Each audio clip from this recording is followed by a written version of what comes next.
Hello नमस्कार सत श्री अकाल आदाब। I am Pavitra Ahuja. How are you all? कैसे हैं आप सब लोग? मैं होप कर रहा हूँ आप लोग बढ़िया ही होंगे। एंड मैं यहाँ आया हूँ आज आपको सीएस एग्जीक्यूटिव का एक सब्जेक्ट है सिक्योरिटी लॉ, उसका सबसे इम्पोर्टेंट टॉपिक, सबसे इम्पोर्टेंट चैप्टर रिवाइज करवाने। ठीक है, उस इम्पोर्टेंट टॉपिक, उस इम्पोर्टेंट चैप्टर का नाम है सेबी LODR 2015।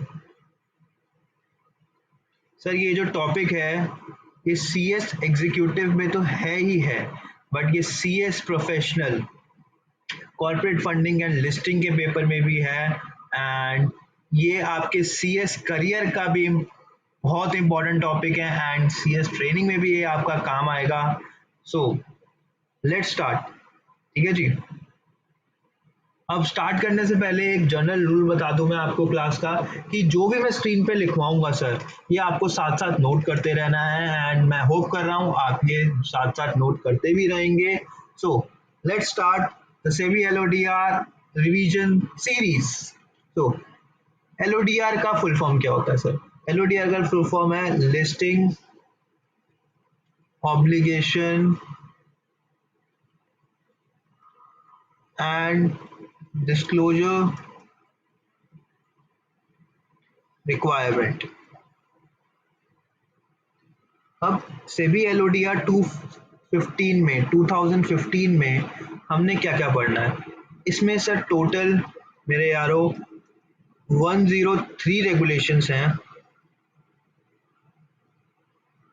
बट हम मोस्ट इम्पॉर्टेंट रेगुलेशंस ही करेंगे।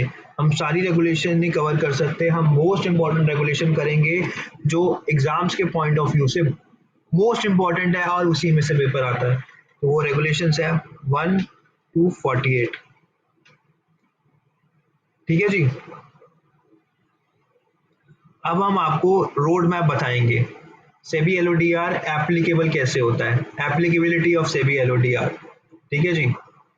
ये रेगुलेशन स्टार्ट नहीं कर रहे हैं, हम आपको एक ब्रीफ दे रहे हैं कि पूरी सेबी LODR का एक ब्रीफ, एक रोड मैप आपको बताएंगे। ठीक है जी। अब अगर कंपनी, देखिए बैकग्राउंड से स्टार्ट करते हैं चलो। In India they are two types of company. ठीक है, या तो कंपनी होगी लिस्टेड या कंपनी होगी अनलिस्टेड। ठीक है जी। अगर कंपनी लिस्टेड है तो वो लिस्ट होगी स्टॉक एक्सचेंज पे, और इंडिया में दो पॉपुलर स्टॉक एक्सचेंज हैं, NSE national stock exchange and BSE Bombay stock exchange.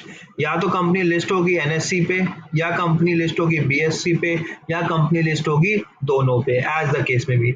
अगर कंपनी लिस्टेड है तो इसको कंप्लाई क्या करना पड़ता है? कंप्लाई करना पड़ता है LODR प्रोविजंस। ठीक है जी। अनलिस्टेड के केस में ना ही LODR प्रोविजंस रेगुलेशंस एप्लीकेबल है, ना ही कंपनी को कंप्लाई करने पड़ते हैं। ठीक है, नोटिंग के लिए टाइम दूंगा मैं आपको, आप उसकी टेंशन ना लीजिए। ठीक है जी। अब अगर कंपनी पब्लिक इशू लेके आ रही है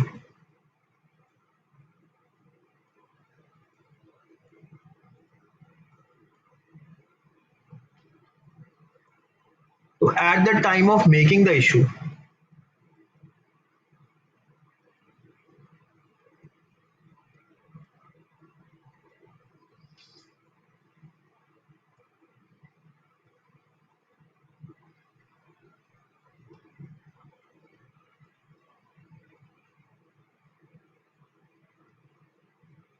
ऑफ मेकिंग द इशू,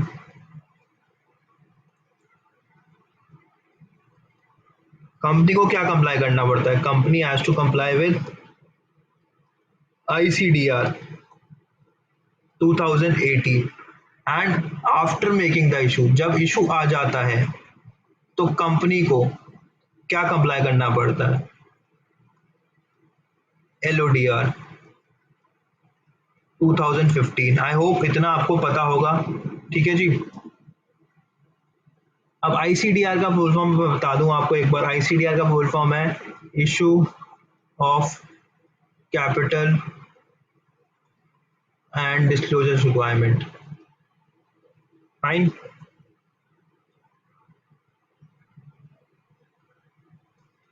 ठीक है जी। एलओडीआर जो कंपनी को कंप्लाई करना पड़ता है वो लाइफ टाइम है, अंटिल डीलिस्टिंग। अगर कंपनी डीलिस्ट हो जाती है तो अलग बात है, वरना कंपनी को सेबी एलओडीआर कंप्लाई करना पड़ता है लाइफ टाइम। फाइन। अब हम एक रोड मैप देखेंगे, ठीक है जी, सेबी एलओडीआर का। हेडिंग लिखिए रोड मैप, मेरे साथ साथ ही लिखा करिए, road map of SEBI LODR 2015। हमने पूरे एलओडीआर में क्या क्या पढ़ना है, सेबी एलओडीआर में क्या क्या पढ़ना है। ठीक है। फर्स्ट, अगर कंपनी पब्लिक इशू लेके आ रही है,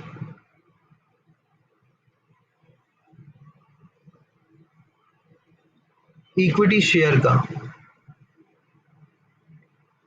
और नॉन सॉरी नॉन नहीं,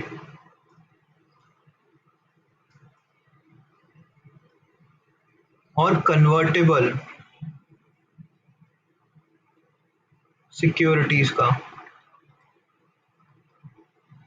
तो कंपनी के ऊपर कौन कौन सी रेगुलेशन एप्लीकेबल होती है। तो कंपनी के ऊपर रेगुलेशन एप्लीकेबल होती है रेगुलेशन 1 to 15। ये तो कॉमन रेगुलेशन है, हर केस में एप्लीकेबल होगी। ठीक है जी। And regulation 16 to 48 most important regulations हैं, एंड एग्जाम में इस 16 to 48 में से ही पूछा जाता है। एंड 1 to 15 तो कॉमन है, ये तो हर केस में लगेगी। अगर कंपनी पब्लिक इशू लेके आ रही है इक्विटी शेयर्स का, कन्वर्टेबल सिक्योरिटी का, नॉन कन्वर्टेबल डिवेंचर्स का, non convertible renewable preference shares का, या कुछ भी इशू कर रही है कंपनी, तो 1 to 15 तो लगेंगे ही लगेंगे, ये कॉमन रेगुलेशंस है। ठीक है जी। अब सेकेंड, अगर कंपनी पब्लिक इशू लेके आ रही है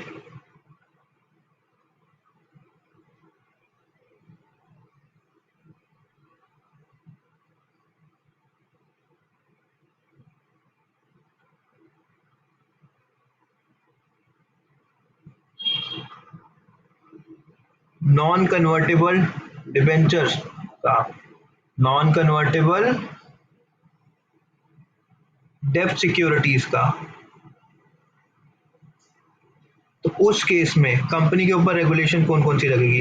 रेगुलेशन 1 to 15 तो जैसे मैंने बताया कॉमन ही है, एंड रेगुलेशन 49 to 62।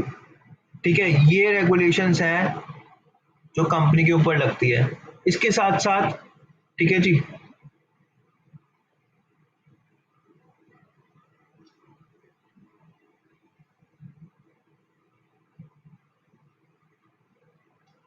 इसके साथ साथ ये भी लिख लीजिए, अगर कंपनी नॉन कन्वर्टेबल डिबेंचर्स का and non convertible redeemable preference shares का भी इशू लेके आ रही है, तब भी यही रेगुलेशंस लगेंगी। ठीक है जी मेरे यारों, समझ गए। अब नेक्स्ट चलते हैं। थर्ड, अगर कंपनी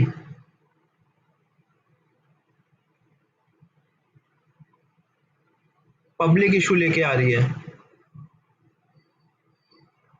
कंसोलिडेटेड पब्लिक इशू लेके आ रही है इक्विटी शेयर का, कन्वर्टेबल सिक्योरिटीज का,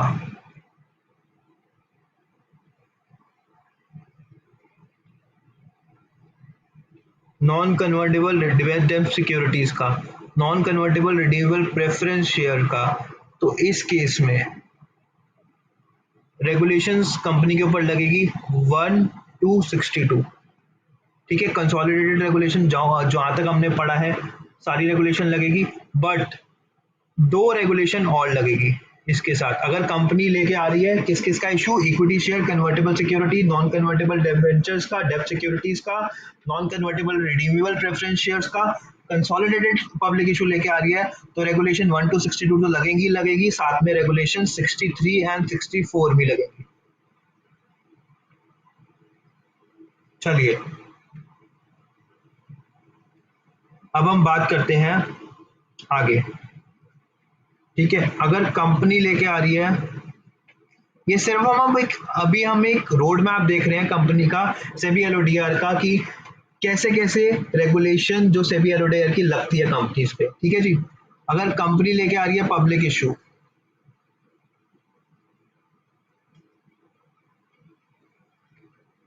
इंडियन डिपॉजिटरी रिसिप्ट का,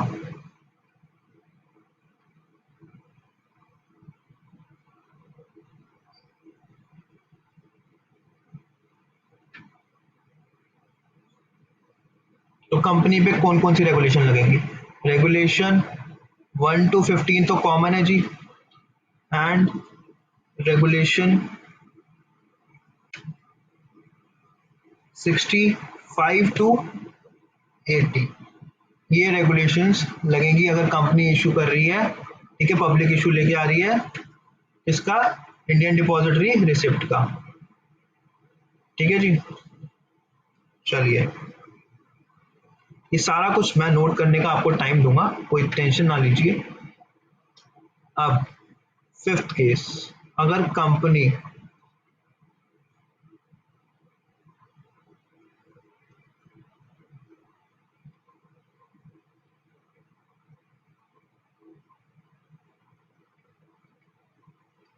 पब्लिक इशू लेके आ रही है सिक्योरिटाइज डेब्ट सिक्योरिटीज का, इस केस में ठीक है कंपनी के ऊपर रेगुलेशन लगेगी 1 to 15 तो कॉमन है, and regulation 81 to 87।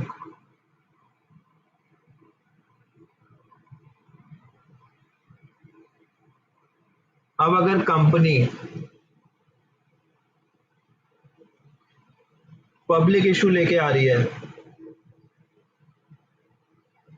Mutual fund का, किसका? म्यूचुअल फंड का। ठीक है जी, तो कंपनी के ऊपर रेगुलेशन लगेगी 1 to 15 तो कॉमन है जी, as I told you, and regulation 88 to 91। अब जो आगे की रेगुलेशंस हैं 92 to 103 ये मिसलेनियस रेगुलेशन है जी, ये मिसलेनियस रेगुलेशंस है। तो ये था सेबी एलओडीआर का रोड मैप। हमने ऐसे ऐसे पढ़ना है, इस तरीके से पढ़ना है, लेकिन हम कवर करेंगे रेगुलेशन 1 to 48 तक ही, जो कि एग्जाम के पॉइंट ऑफ व्यू से मोस्ट इंपॉर्टेंट है, मोस्ट रेलिवेंट है, और एग्जाम में वहीं से ही पेपर आता है। सो चलिए मेरे यारों, अब हम रेगुलेशन 1 स्टार्ट करते हैं। रेगुलेशन 1 क्या है? आज हम 3 रेगुलेशन ही पढ़ेंगे, उसके बाद हम कंटिन्यू करेंगे नेक्स्ट क्लास में। ठीक है जी, रेगुलेशन 1 है टाइटल, इसके बारे में बात करती है regulation 1, title, extent and commencement. थोड़ी राइटिंग को मेरी इग्नोर करेगा। ठीक है जी, कमेंसमेंट, टाइटल क्या है? एलओडीआर, एक्सटेंट क्या है? Whole of India, and commencement क्या है? कमेंसमेंट कब हुई थी सर, कब आया था एलओडीआर? 1 दिसंबर 2015। तो बस इतनी सी ही रेगुलेशन है रेगुलेशन 1, सिर्फ 3 चीजें ही है रेगुलेशन 1 में, टाइटल, एक्सटेंट एंड कमेंसमेंट। अब हम बात करेंगे रेगुलेशन 2 के बारे में। ठीक है जी, इसमें डिफाइन है, ये किसके बारे में बात करता है? ये बात करता है डेफिनेशंस के बारे में, जैसे कि एक्ट, इसमें एक्ट डिफाइन है। एक्ट क्या है? सेबी एक्ट। ठीक है जी। बोर्ड, बोर्ड को डिफाइन करता है। बोर्ड कौन सा है इसमें? SEBI, security exchange board of India. ठीक है। थर्ड, फाइनेंशियल ईयर को डिफाइन करता है। फाइनेंशियल ईयर को कैसे? 1 अप्रैल टू 31 मार्च। इस रेगुलेशन में सिर्फ डेफिनेशंस की ही बात है। ठीक है जी। Fourth, fugitive economic, fugitive economic offender.